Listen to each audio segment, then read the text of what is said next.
चालाय स्वयंपाक आणि दवाखान्यात द्यायचा दवाखान्यात डबा द्यायचा आहे. पण दवाखान्यात कोण ऍडमिट आहे ते सांगते तुम्हाला. पण डब्यासाठी काय काय बनवलं ते सांगते. तिथे डाळीची आमटी बनवायची थोडीशी, म्हणजे वरण खात नाही म्हणून थोडीशी तिखट डाळ बनवायची, थोडस मसाला टाकून. मेथीची भाजी बनवायची. आणि आता 8 वाजले तर दवाखान्यात डबा देऊन आलाय भाऊ. पोहे केलेत. तर आणखी 2-3 जण आहेत ना, त्याची लय धावपळ झाली. कारण डबा द्यायला गेला, आल्यावर आता कामाला गेला. आणि दाजीला काल सुट्टी होती तर आम्ही दोघं गेलतो. तर ऍडमिट माझे वडील आहेत आणि भाची पण आहे. 2 पेशंट घरातले ऍडमिट आहेत. त्याच्यामुळे मी व्हिडिओ काही काढला नव्हता. काढायला टाइमच नाही मिळाला. तर भावाची मुलगी आता 4 दिवस झाला ऍडमिट आहे. तिला निमोनिया झालता. तर तिला आज बहुतेक सोडलं तर सोडतील किंवा उद्या सोडतील. आणि वडिलांचं 3-4 दिवस दुखत होतं. तर त्यांना शरीरातलं ब्लड कमी झालेलं आहे. तर त्यांना 1 दिवस चेकअप केलं तर ते रक्तही भरायचं होतं. पण ती मॅडम नेमकी गावाला गेली, म्हणजे सुट्टी होती त्यांची. शनिवारी दवाखाना बंद असतो ना. तर नेलतं मी गाडी करून. कारण भाऊ पण कामाला गेलता आणि दाजी पण कामाला गेलता. आणि दुसरा बारका भाऊ आहे, त्याचा मुलगा पण आजारी, त्याच्यामुळे ती तिकडे गुतली होते.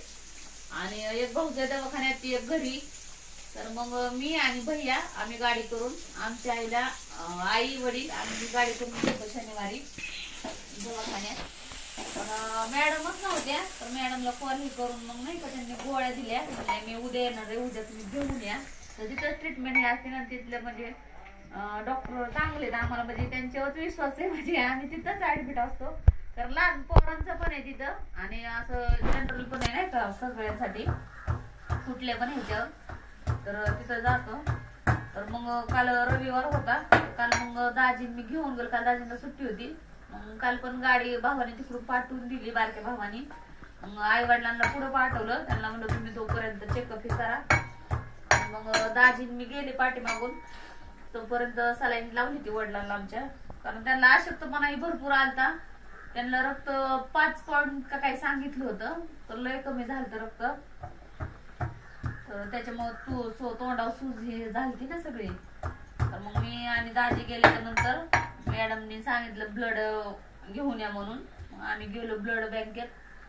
तिथले पण काढत होती शूटिंग. परत नको वाटलं काढायला इथं रक्ताचे. उगाच मला वाटायला कट केला मी, नाही बनवली तिथली शूटिंग. तर तिथंच आहे गोपाळवाडीला ब्लड बँक. तिथून आणले मग 1 पिशवी नाही का.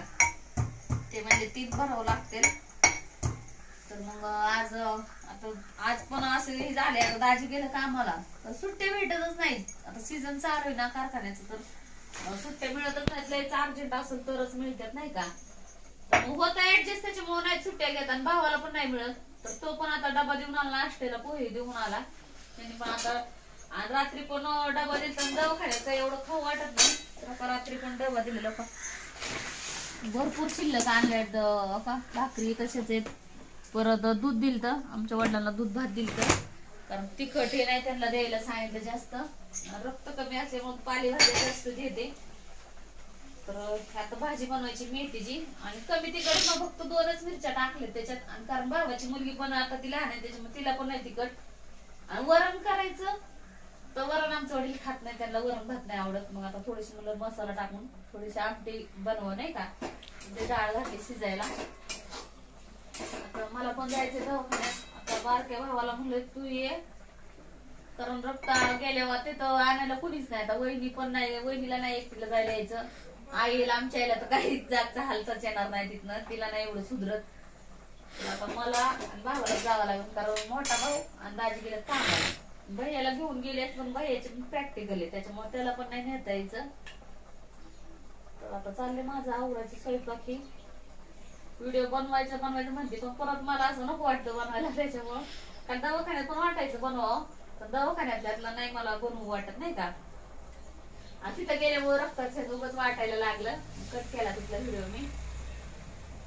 आता माझी घाई गडबड चालली. आणि आवरायचं बाहेरचं पसारा तरी पोरं आवरू लागते. तिकडचं बिछाना हे आवरायला लावते. तर व्हिडिओ आपला पूर्ण बघत जा. आणि तिथलं बहुतेक जाताना मी व्हिडिओ काढून दवाखान्यात ये नाही का. आमच्या वडिलांची म्हणजे तब्येत बरीचशी झाली कारण त्यांना मूळव्याधाचा त्रास आहे, त्याच्यामुळे त्यांचं ब्लड झालेलं एकदम अचानक कमी. तर मॅडम म्हणले भरावंच लागल रक्त, नाही तर मग अचानक हे झालं तर म्हणलं आयसीयू मध्ये घ्यावं लागल म्हणले नाही का. त्याच्यामुळे म्हणले भरा तुम्ही. आणि त्यांना दवाखान्याची सवय नाही ना, म्हणजे असं दवाखान्यात कधीच ऍडमिट वगैरे पहिल्यांदाच झालेली ती. तर त्यांना वाटतं कधी घरी जाईल, तर ते म्हणतात बास एकच बास म्हणले रक्ताची ती ही नाही का ती बॅग भरलेली. तर आता बघू आता गेले काय म्हणतात, त्यांना म्हणे 2-3 भरा कसं तरी. आता जायचं चाललं आवरायचं. आणि बाजरी खायला, रक्त वाढायला बाजरी चांगली असते, पण त्यांना मूळव्याधाला त्रास होतो बाजरी खाल्ल्यामुळे, त्याच्यामुळे. आणि आम्ही बाजरीच खातो, तुम्हाला माहिती असेल माझी डाएट चाट वगैरे होते ना, तर आम्ही बाजरीच खातो ना. तर मग त्यांच्यासाठी ज्वारीचं आणले दळून पीठ, 1 किलो आणली होती ज्वारी. पण गिरण मोठे ते गिरणीवाला म्हणला 1 किलो नाही दळताय ना तुम्ही बारक्या गिरणीवर न्या दळायला. परत 2 किलो आणली, अशी 3 किलो ज्वारी दळून आणली त्यांच्यासाठी, कारण आम्ही बाजरीच खातो आम्ही. आणि ती पीठ राहिलं तरी आता बघू. काल त्यांच्या ज्वारीच्या खाल्ल्या 1-2 दिवस चांगलं वाटत, असं कंटिन्यू खायला नाही चांगली वाटत आम्हाला ज्वारी, अशी सपाक लागते. मग चांगली आहे, आज शरीरासाठी ज्वारी चांगली असते खायला.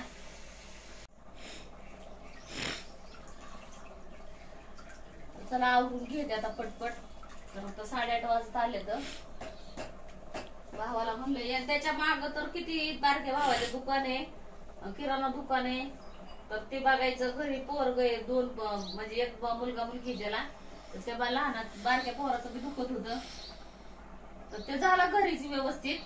पण त्याला पण मग घरी काय लागलं तर आणून ही द्यायला नाही का, घरी दुसरं कोण नाही ना द्यायला. पोरही आहेत दुसऱ्या भावाची, पण ती शाळेत जातात, त्याच्यामुळे त्याला लय हे. आणि इकडं सगळ्यांच लय तारबात, आम्हीच ऍडजस्ट करतोय कसं तरी जायचंय. जर तर त्याला म्हणलं ये, बहुतेक तो मीच जाणार आहे, कारण रक्त आणि आम्हाला जावं लागणार आहे.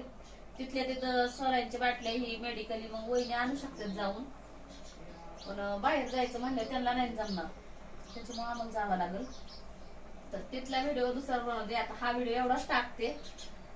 तर व्हिडिओ कसा वाटतोय नक्की कमेंट करून सांगा. तर भेटू पुढच्या व्हिडिओ मध्ये. बाय.